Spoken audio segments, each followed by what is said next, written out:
عزیز دوستو، اللہ کے رسول محمد صلی اللہ علیہ وآلہ وسلم نے اسلام کی دعوت مکے کے لوگوں کو دینی شروع کی تو انہوں نے آپ کی مخالفت شروع کر دی۔ بت پرستی میں رچے بسے آزاد طبیعت عربوں کے لیے ایک اللہ کی عبادت اپنے آباء اور اجداد کے رواج اور رسوم کے خلاف معلوم ہوئی۔ اس لیے سب بڑے بڑے سردار آپ صلی اللہ علیہ وآلہ وسلم کی مخالفت میں اٹھ کھڑے ہوئے۔ ابو جہل، ابو لہب، عتبہ، شیبہ، امیہ بن خلف وغیرہ نے رسول اللہ صلی اللہ علیہ وآلہ وسلم کے مشن کو مٹا ڈالنے کے لیے ایڑی چوٹی کا زور لگا دیا۔ ان میں ایک 27 سالہ نوجوان بھی تھا، بڑا لمبا چوڑا جوشیلا انسان، غصے سے ہر وقت سرخ رہنے والا، اپنی بات کو طاقت کے زور پر لوگوں سے منوانے والا، ایسی کڑکدار آواز میں بولتا کہ لوگوں کے دل دہل جاتے۔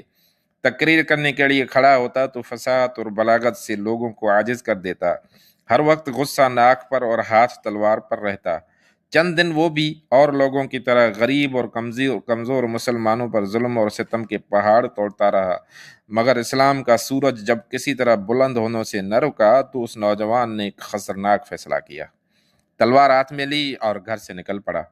اس طرح ننگی تلوار لے کر جاتے دیکھا تو لوگ سمجھ گئے کہ آج پھر کسی کی خیر نہیں۔ کسی کی ہمت نہ ہوئی کہ ایسے انسان کو ٹوکے، لیکن اس کے خاندان میں ہی ایک نوجوان حضرت نعیم بن عبداللہ بڑے حق پسند، بے باک اور بے خوف تھے۔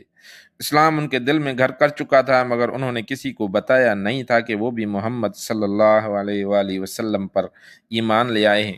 انہوں نے اس طرح برہنہ تلوار لے کر اس ظالم کو گھر سے نکلتے دیکھا تو ان کا ماتھا ٹھکنا۔ پوچھا، ابن خطاب خیر تو ہے، کہاں جاتے ہو؟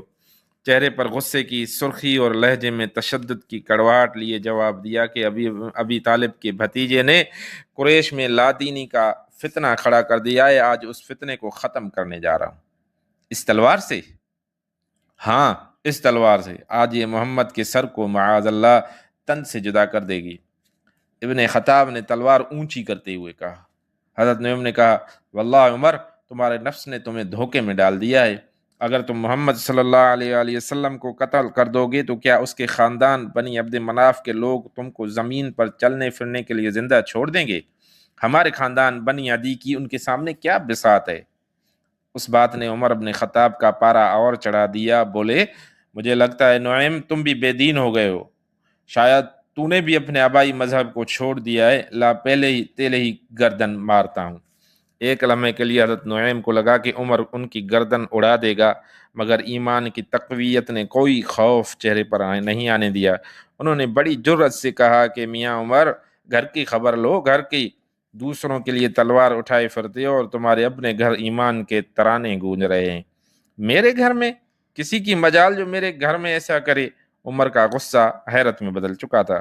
جی، آپ کے گھر میں آپ کے بہنوئی سعید بن زید اور آپ کی بہن فاطمہ بنت خطاب کبھی کے مسلمان ہو چکے ہیں۔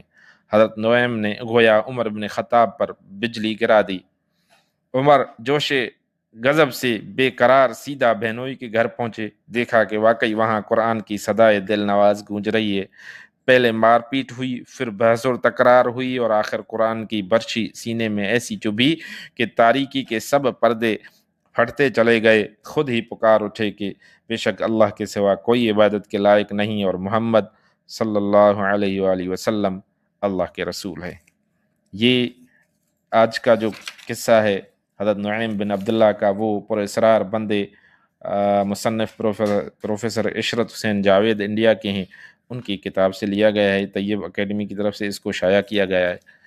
دوستو، اگر یہ میری کوشش آپ کو پسند آئے تو اس کو ضرور اپنے دوستوں کے ساتھ شیئر کیجیے گا۔ السلام علیکم ورحمۃ اللہ۔